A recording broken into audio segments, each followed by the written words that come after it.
Pemirsa Metro TV Lampung, kita lanjutkan perbincangan kita dengan Ibu Rosmini. Bu, soal angka kesembuhan hari ini, apakah itu jauh lebih tinggi dengan lonjakan kasus atau sebenarnya beriring-iringan? Jadi angka kesembuhan kita itu dibandingkan dengan angka positif, Pak, itu seimbang. Seimbang ya? Seimbang. Jadi memang sudah cukup tinggi ya Pak, angka kesembuhan kita 90%. Tetapi angka yang terkonfirmasi, ya artinya yang positif, juga masih tinggi. Masih gitu. tinggi? Ya, masih tinggi. Tetapi rata-rata tadi belum membutuhkan untuk ke rumah sakit. Jadi cukup isoman. Jadi mereka itu hanya cukup isoman Iya, saja ya? Iya. Nah, soal obat-obatan kemudian vitamin itu menjadi tanggung jawab Dinkes atau seperti apa? Jadi gini Pak, jadi alurnya itu, alurnya kalau di luar dari yang kalau di rumah sakit jelas ya Pak, itu urusannya pemerintah pusat Pak. Iya betul. Karena itu akan diklaim oleh rumah sakit. Rumah sakit. Ya. Tapi untuk yang isolasi nanti itu akan dilakukan pemantauan oleh puskesmas setempat. Oh. Ya, kemudian jika dia bergejala, nah bergejala ada yang diberikan vitamin dan ada obat-obatan yang sesuai gejala. Misalnya kalau gejalanya batuk, pilek, nah itu diberikan obat-obatannya sesuai itu Pak, gitu. Jadi melalui puskesmas Pak. Melalui puskesmas, puskesmas itu di bawah koordinasi Dinkes ya, Dinas betul. Kesehatan ya. Itu perpanjangan tangannya dinas. Nah, tracing atau penelusuran, apakah ini sudah dilakukan secara efektif atau memang belum terlalu digencarkan karena memang Kepala Dinas Kesehatan Provinsi itu menyatakan bahwa alatnya itu mahal. Nah, tracing sendiri di Bandar Lampung seperti apa sih, Ibu? Jadi gini Pak, untuk tracing itu kan memang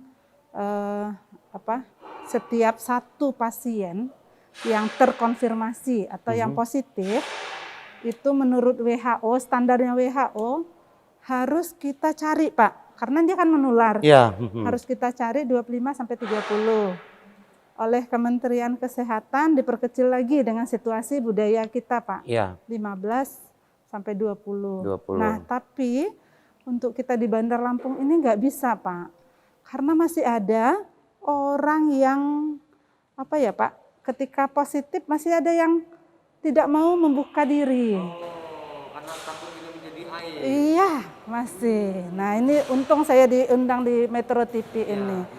Karena nggak perlu takut, nggak perlu malu kalaupun positif, ya. Jadi kita nih masih Pak, masih nggak mau membuka diri. Sebenarnya itu harus di tracing, dicari Pak, kontak erat. Kontak erat itu adalah kontak keluarga, kemudian kontak kerja.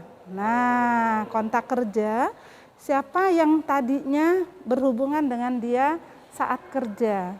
Kemudian kontak sosial. Kontak sosial. Nah, dengan siapa dia berhubungan saat pertemuan, ketika mungkin ada pernikahan, pesta keluarga, arisan keluarga, dan lain-lain gitu loh Pak. Nah ini yang sulit Pak. Bahkan ada yang mengeluh, udah sih kamu positif nggak usah bawa-bawa saya gitu. Nah ini Pak, budaya inilah yang menyebabkan tracing kita ini masih rendah. Iya, yang banyak itu adalah kontak erat, kontak keluarga. Itu bahkan masih ada yang positif, udahlah nggak usah tahu tetangga.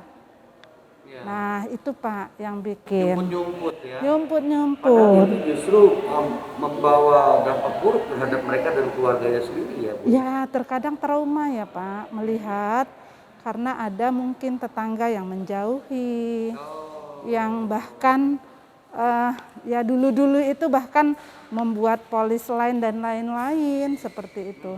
Sehingga masyarakat penuh ketakutan ketika akan membuka diri, takut juga nanti nanti saya digitukan. Nah, seperti itu. Ini nggak boleh terjadi sebenarnya. Seharusnya.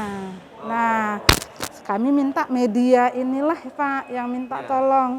yang memberitahu kepada masyarakat, nggak perlu takut. Supaya tadi Pak, kita harus memutus rantai penularannya Pak. Nah, karena ini kan virus yang menular dari manusia ke manusia. Nah, seperti itu Pak Eka. Jadi itu masyarakat Lampung, jadi jangan jadikan COVID ini sebagai aib ya, tapi juga tetap harus mematuhi protokol kesehatan. Betul. Kemudian soal vaksinasi, Siap. Ya. kita kupas soal vaksinasi.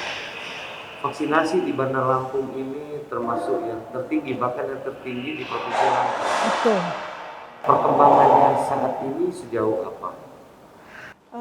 Jadi kalau kita untuk Provinsi Lampung betul Pak, kita sudah yang tertinggi walaupun secara nasional Provinsi Lampung masih jauh ya Pak. Ya. Kalau untuk Bandar Lampung kita sudah 30%. 30%? Ya, 30% dan untuk seluruh masyarakat. Ya. Tapi untuk lansia masih kecil Pak. Oh. Jadi yang tinggi itu SDM kesehatan, kemudian pelayan publik gitu ya. Tapi untuk lansia kita masih kecil, padahal itu rentan ya Pak. Nah, harapan kami, ayolah keluarga-keluarga yang masih ada lansia, ya itu dibawa kita vaksinasi supaya beliau itu punya herd immunity ya, punya imun di dalam tubuhnya. Nah, dan kita terhindar dari kematian. Apalagi lansia itu juga komorbid ya. Betul, rata-rata komorbid. Betul. Dan tidak ada efek samping juga kan? Kalau divaksin nggak ada efek sampingnya. Jadi nggak usah takut ya. Kecuali nanti Moderna ya Pak. Nah kalau untuk Moderna memang ada keluhan. Saya kemarin itu juga sudah divaksin yang ketiga Moderna itu memang ada keluhan. Tapi keluhannya cuman sehari 2 hari, itu pun demam biasa, kemudian sakit ya daerah suntikan, dan setelah 2 hari hilang kok. Nah, apalah artinya kita demam 2 hari, tetapi berbulan-bulan ke depan kita bisa sehat. Oke. Iya. Itu kata kuncinya. Akan sejenak ini menarik sekali perbincangannya. Terima kasih. Saat lagi kita akan lanjutkan diskusi kita dengan Ibu Rosmini setelah jeda pariwara berikut.